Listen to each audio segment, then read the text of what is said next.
Hi, you've tuned in to Radio Northern Beaches, your Listen Local station, right here on the Northern Beaches of Sydney. You can find us on your radio dial at 88.7 and 90.3 FM. Can't get to a radio? No worries. You can always stream our program live from anywhere in the world at rnb.org.au. And for listening on your own schedule, our podcasts are available globally at rnbpodcast.com.au. So be sure to follow and subscribe so you don't miss any episodes. Now, here is our latest podcast. Now, listeners, I went to Humph Hall the other night to a concert with Allan Caswell and Ben Walker, and it was fantastic. I had such a great time. So today we have Ben Walker in the studio with us. Hi, Ben. Hi, how are you? I'm good. Did you enjoy doing the concert the other night? Oh, it's the most magical venue. It's the second time that Allan and I have played there. Venues with completely listening audiences are few and far between, so to get a place like that, which is acoustic only, 50, 60 people in the audience, absolutely sold out, and everyone's listening to every single word, it's magical.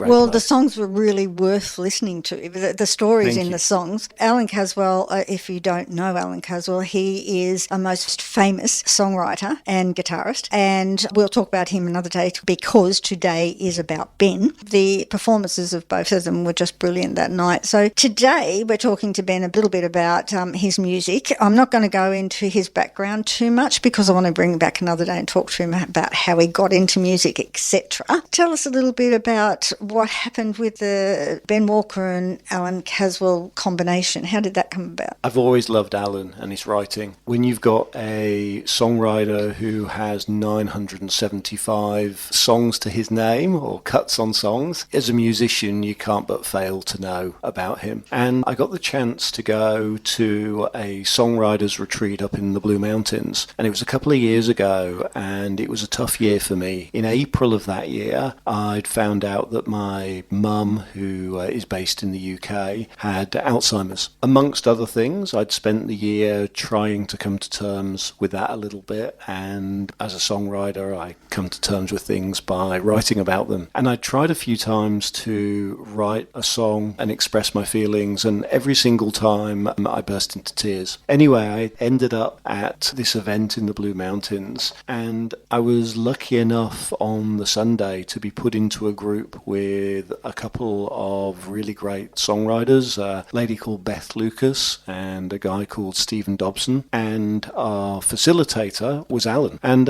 as the group started talking about possible ideas for a song, I said, look, I've got this idea, I'm struggling with it a little bit, and the idea is Don't Forget I Love You. And we sat down together, and over about 3 hours and an awful lot of tears, we put this song together, which is called I Won't Forget. And it's so poignant. It went out to radio a few months later. It's on the album that I released late last year, and it went to #1 on the country radio chart. And so through that process, I got to know all of the songwriters, but especially Allan, and he helped me with putting the song out to radio. If you've got Allan's name on a song, it tends to help with radio play a little bit. And we became friends through the process, and I organised a songwriters event the next year at my house, and Allan came and tutored for the day, and the day before that, he and I think, sat down and wrote a song together, and it became a regular thing that every time he was in Sydney, we would write together. And then that turned into, actually, I'm doing a show in Sydney, Ben, will you open for me? So that was Humph Hall last year, and we sold out the show, and it was absolutely great. And so we've written more together, and then got to do the show again. So people talk about meeting your heroes. For me, it kind of worked out well, and to be able to say that Allan's a friend is something that makes me immensely proud. Well, that's a lovely story. So what is your process in writing your songs? Because I know Allan said in his book that he went away with a plan to write songs and then ended up not putting pen to paper and going fishing and whatever, and then coming home and doing it. What's your process? Yeah, that resonates a bit. Songs don't always come to order for me. There's times when then some of my most successful songs I've written in 20 minutes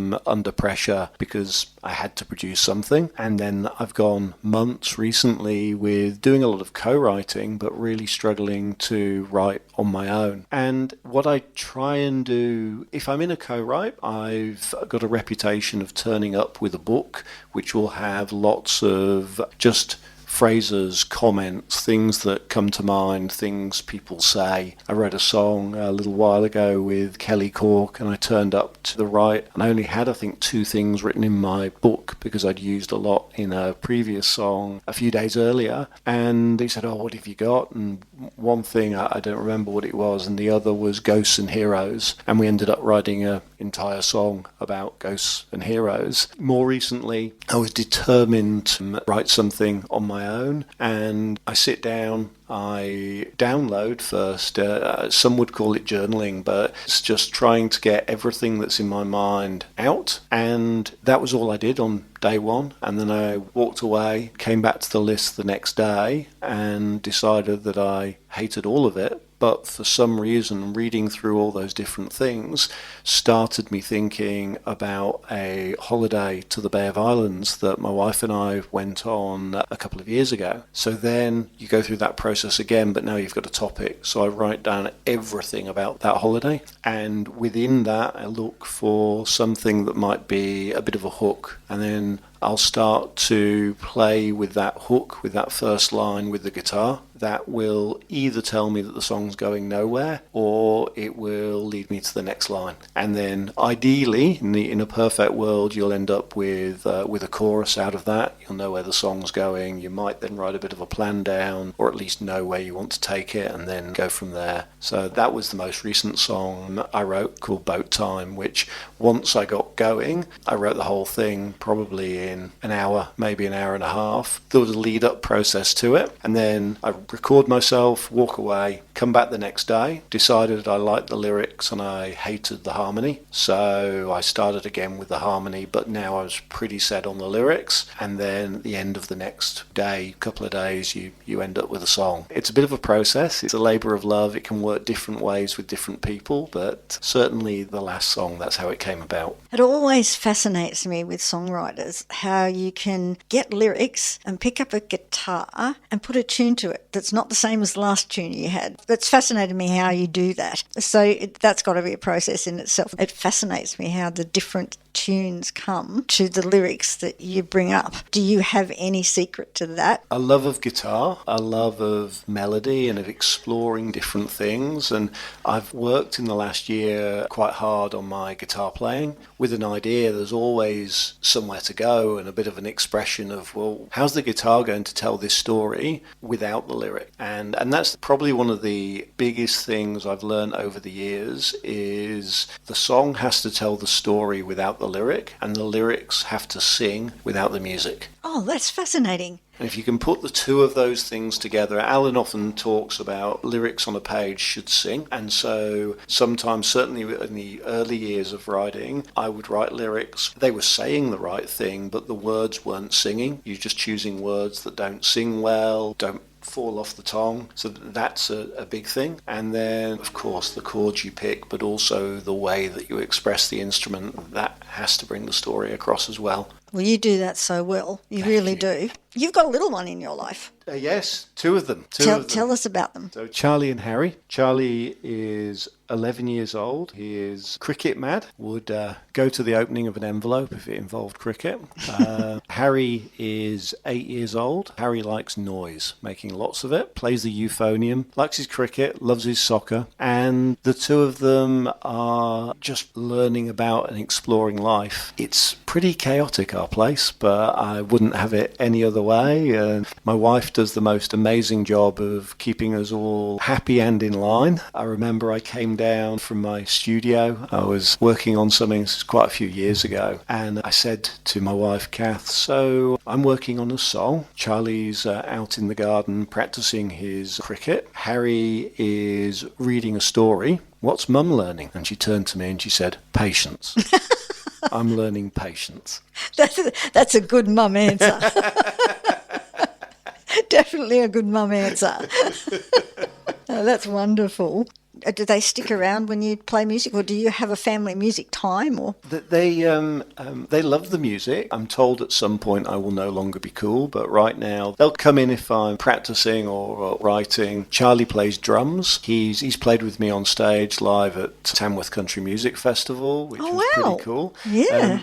Well, he really wanted to do it, and he worked on songs for about a year to do it. And some friend up there allowed me to use the backing band for me and him. The only thing I hadn't thought through was it was an adult drum kit. So on the videos you can't actually see Charlie. You can just see these two hands and the little sticks moving. On that would have looked so cute. Yeah.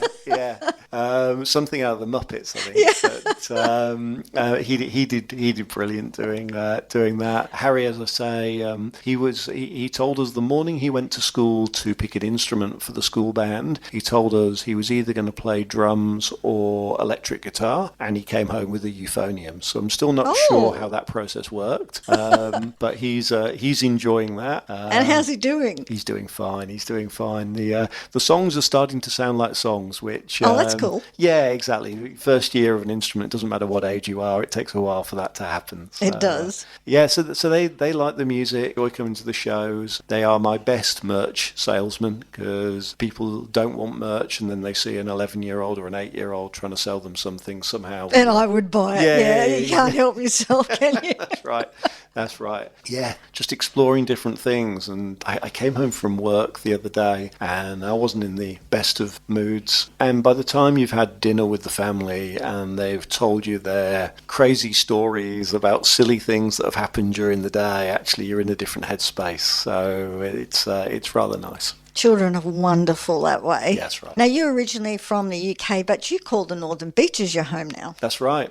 We live in Balgowlah Heights. We moved to Australia in 2009, and we spent some time in Kirribilli and then Milson's Point. And when Charlie came along, quite quickly we realised that an apartment in Milson's Point was not the most practical thing, especially when relatives would come over to stay from the UK. So we looked to move out to the suburbs, ended up finding a house on the Northern Beaches, which was a couple of minutes from the school that Charlie and Harry went to initially, and had all the things that this area offers. And yeah, it was complete accident and luck that we ended up there. But no, that's God's will. Yeah.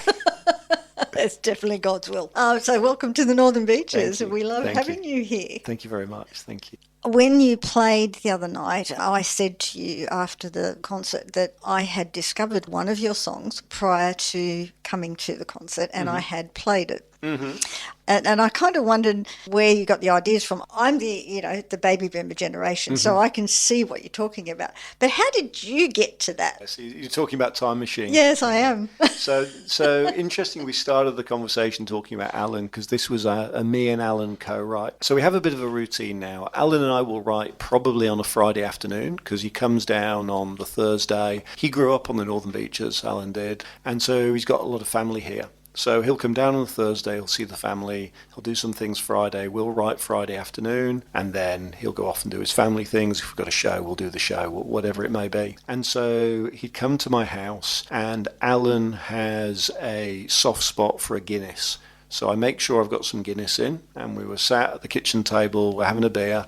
And the night before Allan turned up, there was a news article on the TV, and it was a guy there saying that he had a young family, not that dissimilar to me, and because either rents had gone up or he's lost his job, he was in a situation where in a few weeks' time he was going to have to move out of his house, and the family at that point would have been living in a car. That so infuriated me that in a developed country, it can be the UK, it can be Australia, it doesn't matter, that so-called developed country, that should not be happening. I was still riled up about it when Allan turned up, and we chat about different things before we write a song, and I mentioned this to Allan, and he said to me, yeah, it's almost like you want to go back in a time machine. And we both stopped and said, right, we've now got a song title. And it began. It began. But the lyrics are amazing. Yeah, we set it up as Alan and myself talking to my two boys in the house. That was the premise for the song. Yeah, we bounced off each other and went from there. And for those who